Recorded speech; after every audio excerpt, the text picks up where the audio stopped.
The youngest of three brothers, Gokor Chivichyan was born May 10, 1963. Gokor was a very aggressive child, beating up all the older kids on the street he lived on.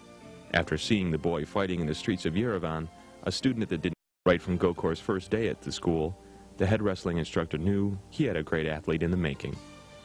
After only 1 year of wrestling, Gokor began his training in Sambo.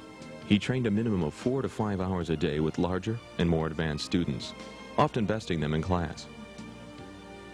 In 1971, Gokor competed in his first tournament and won his first Armenian Junior National Sambo Championship. He won all of his matches quickly and with ease.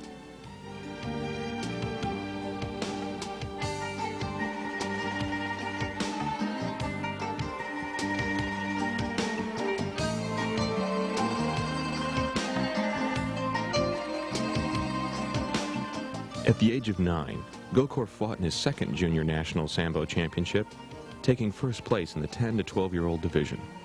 He won the gold medal and qualified to go to Russia to fight in the 72 Soviet Junior National Sambo Championships.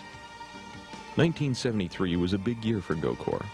Beginning his training in judo, he would go on to win Armenian Junior National Championships and then compete at the Russian Junior National Judo Championships. It was in Russia, at these games, that Gokor would experience his first loss. Making it to the finals, Gokor would go home with a silver medal after losing by referee's decision to the 3-time Soviet national champion. This loss haunted Gokor and drove him to train even harder, promising himself that he would never lose another competition in his life. 1974 brought Gokor back to Russia to fight in the Soviet Junior Judo and Sambo National Championships. Fulfilling his promise to himself, Gokor took gold medals in both championships.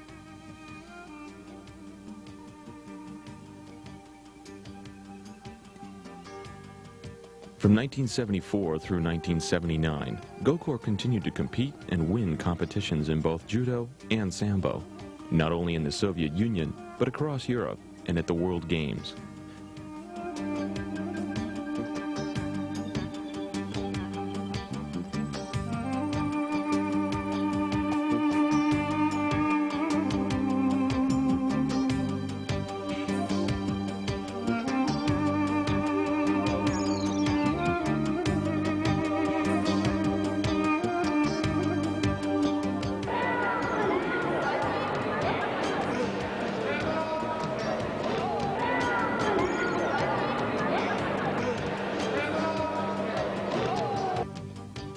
In 1980, Gokor qualified for the Soviet Olympic judo team, but was passed over for an older, more experienced athlete, who went on to win the gold. 1 year later, Gokor and his family would find themselves moving to America, Los Angeles, California.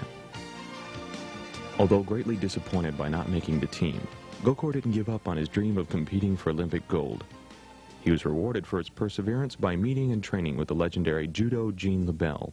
Before there was Goldberg and Stone Cold Steve Austin, before there was even Hulk Hogan, there was Gene LeBell. Randy Cardoon has an introduction.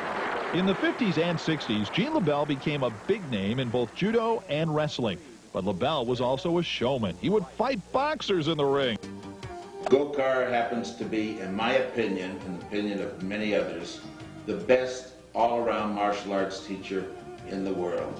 And I don't mean to brag on him, but if you don't believe me, come down to the school at 5123 Sunset in Hollywood and watch champion after champion come there as students just to learn from Gokor Chivichyan. Gene began teaching Gokor techniques he had never encountered before, and Gokor quickly added these techniques to his training. These were tough times for the 17-year-old Gokor, who was training, learning English, working, and trying to absorb as much as he could about American culture. Starting in 1982, Gokor began competing in judo tournaments again, and professional no-holds-barred fights. Some fights were for money, others just for the experience and excitement. His professional fighting career and hunger for competition took Gokor to many new places, like France, Japan, Thailand, Mexico, Canada, Germany, and England, to name but a few. While competing in numerous no-holds-barred fights, Gokor started training in boxing and Muay Thai to improve his already formidable standing fighting skills. Gokor's dream was to train hard and become a U.S. citizen so he could compete in the 1984 Olympics for the U.S. judo team, but he was unable to become a citizen soon enough. Traveling back and forth between America and Russia, Gokor qualified for the Soviet team, but again did not get to compete in the Olympics because of the Soviet boycott.